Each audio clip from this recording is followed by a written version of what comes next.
يقول 25 يناير كانت ثورة، تقولوا له أنت جندي وعميل. المجموعة بقى بتاعت 25 يناير مخنثين سياسيا طبعا، وبعضهم مخنث فيزيقي مش بس سياسي، ممرضين ومرضى ومخنثين بيداروا ورا فكرة انهم نشطاء وحقوقيين. هذا الشاب خالد صبحي سعيد 28 سنة، سوابق ومسجل خطر، عليه 4 أحكام، مسجل خطر ومطلوب للعدالة. لما شاف الضابط اللي كان موجود في سيدي جابر ومعين لتأمين هذه المنطقة في سيدي جابر، لما شاف الضابط جري، فالضابط جري وراه، كان معاه لفافة بانجو، لفة فيها شوية بانجو للتعاطي مش التجارة، الداخلية بتقول ان كان معاه كمية قليلة للتعاطي.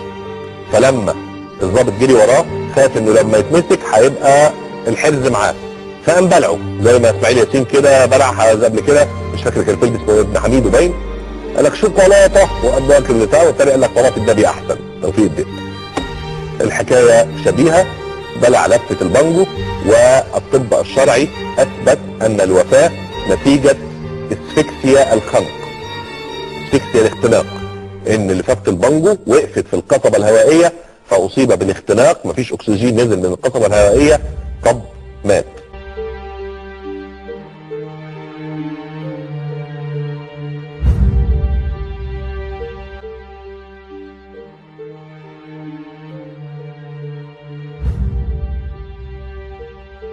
هشم رجال الشرطة أسنانه ورأسه أمام أهله وجيرانه حسب روايتهم.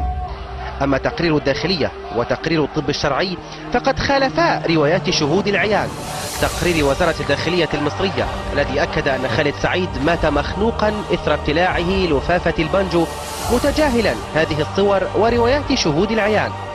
أما تقرير الطب الشرعي الثاني فقد صدق أيضا على رواية وزارة الداخلية، وهو الأمر الذي فتح باب الجدل على قوة هذه التقارير الحكومية أمام ساحة القضاء المصري.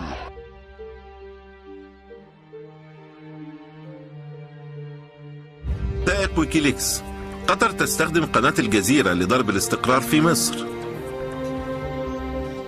وثائق ويكيليكس، وزير الخارجية القطري وعد عددا من المسؤولين الإسرائيليين والأمريكيين أنه بمجرد خروج المصريين للشارع فإنه سيكلف قناة الجزيرة بإثارة الفتنة بين المصريين. فيما سادت حالة من الطمأنينة لدى العامة من الشعب بعد قرار إغلاق بعض الفضائيات التي يراها البعض لها أجندات خارجية تحاول من خلالها إشعال نار الفتن بين الحين والآخر. اللي ولع البلد برضك الإعلام الخارجي، الإعلام الخارجي هو اللي خلى الشعب ياكل في بعضه، هو اللي ضحك علينا. قناة الجزيرة شغالة بس وتهيج الشعب وتهيج الناس وشغالة كلام كده يعني بيشحن الناس على الفاضي، زائد ان هي قناه الجزيره برضو عماله تقول ان المواطنين تحمي نفسها. والله الفضائيه دي بصراحه بكلامها كله اشاعات، وتعتبر ان هي بتتكلم كلام فاضي.